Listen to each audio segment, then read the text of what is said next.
Hello friends, আসসালামু আলাইকুম। আশা করছি সবাই অনেক অনেক ভালো আছেন। আমি মরিয়ম শিলা বলছি নওগাঁ থেকে। আজ আপনাদের তৈরি করে দেখাবো ভিন্ন লুকে ভিন্ন স্বাদে পিৎজা রেসিপি। আর এই পিৎজাকে সাধারণত ব্রেড পিৎজা বলা হয়ে থাকে। ঘরে থাকা সামান্য উপকরণ দিয়ে ঝটপট এরকম একটা পিৎজা রেসিপি আপনারা তৈরি করে নিতে পারেন। আর এই রেসিপিটি খুবই হেলদি। এই রেসিপিটি খুব সহজভাবে আপনাদের দেখানোর চেষ্টা করছি। এজন্য লাগবে ব্রেড। আমি একটি ব্রেডের 2টি স্লাইস নিয়েছি আর আমি এভাবে টুকরো টুকরো করে কেটে নিচ্ছি। চাইলে আপনারা একটু বড় টুকরো করে নিতে পারেন। তো টুকরো করার পর আমার কাছে মনে হয়েছে যে ব্রেডটা অনেকটা কম হয়েছে, তাই আমি আবারও একটা ব্রেডের স্লাইস নিয়েছি আর এটাও আমি একইভাবে টুকরো করে নিচ্ছি। যারা এখনও আমার চ্যানেলটি সাবস্ক্রাইব করেননি তাদেরকে অনুরোধ করব চ্যানেলটি সাবস্ক্রাইব করে পাশে থাকা বেল আইকনটি অন করে রাখতে। এখন ব্রেডের সবগুলো টুকরোকে একটি প্যানে আমি চারিদিকে ছড়িয়ে দিচ্ছি। আমি চলে যাচ্ছি ডিম ভাঙানোর জন্য। আমি এখানে 2টি ডিম নিয়েছি আর দিচ্ছি স্বাদ মতো লবণ। এখন ডিমটাকে আমি খুব ভালোভাবে ফেটিয়ে নেব।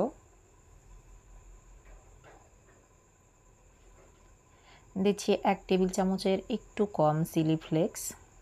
ঝালটা আপনারা আপনাদের স্বাদ বুঝে অ্যাড করবেন। এখন ডিমের মিশ্রণটিকে আমি ব্রেডের উপর ঢেলে নেব। এখন একটি খুন্তির সাহায্যে খুব ভালোভাবে ডিমের মিশ্রণটিকে আমি ব্রেডের সঙ্গে মাখিয়ে নিচ্ছি। আর ব্রেডটিকে খুব ভালোভাবে আমি গোল করে সেট করে নিচ্ছি। দিচ্ছি সামান্য পরিমাণ গোলমরিচের গুঁড়ো। এখন আমি আমার পছন্দ মতো সবজি অ্যাড করব। দিচ্ছি পেঁয়াজ কুচি। পেঁয়াজগুলোকে এভাবে আমি টুকরো টুকরো করে কেটে নিয়েছি। দিচ্ছি টমেটো কুচি।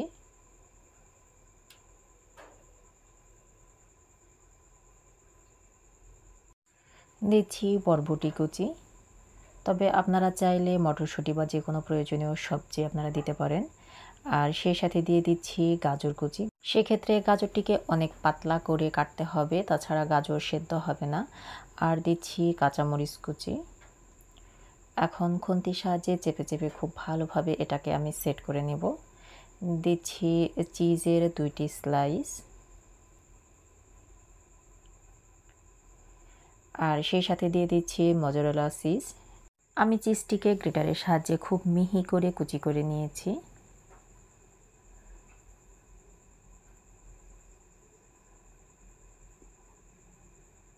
এখন ঢাকনা দিয়ে ঢেকে লো হিটে আমি রান্না করে নেব প্রায় 5 মিনিটের মতো। ফিরে আসলাম 5 মিনিট পর। এখন দিয়ে দিচ্ছি হট টমেটো সস। পিৎজায় হট টমেটো সস ব্যবহার করলে পিৎজার সৌন্দর্য এবং টেস্ট দুটোই বেড়ে যায়। এখন একটা ছন্নের সাহায্যে আমি চেষ্টা করছি যে চারিদিকে ছড়িয়ে দেওয়ার জন্য। ঢাকনা দিয়ে ঢেকে আমি আরও কিছুক্ষণ রান্না করে নেব। ফিরে আসলাম কিছুক্ষণ পর। একটি ছন্নের সাহায্যে চেষ্টা করছি যে ওঠানো যায় কি। আমার পিৎজা রেডি হয়ে গেছে। এখন 2টো খুন্তি ব্যবহার করে একটি প্লেটে আমি সার্ভ করব। এখন একটি ছুরির সাহায্যে আমি কেটে দেখাচ্ছি যে ভেতরটা কতটা সুন্দর হয়ে সেদ্ধ হয়েছে। আপনারা দেখতে পাচ্ছেন এটা অনেক গরম আছে আর শীষ বের হচ্ছে। তো দেখলেন তো কত অল্প উপকরণে ঝটপট তৈরি করে ফেললাম পিৎজা রেসিপি। তো এরকম মজার মজার রেসিপি পেতে অবশ্যই আমার চ্যানেলটি সাবস্ক্রাইব করে নিয়মিত চ্যানেলের সাথেই থাকবেন। যেহেতু ইউটিউবার হিসেবে আমি নতুন, তাই আমার চ্যানেলটি মনিটাইজেশনের জন্য আপনাদের সহযোগিতা অনেক বেশি প্রয়োজন। তাই আপনাদের বলবো ভিডিওটি বেশি বেশি শেয়ার করবেন পরিবার পরিজন আত্মীয় স্বজন এবং বন্ধুদের মাঝে।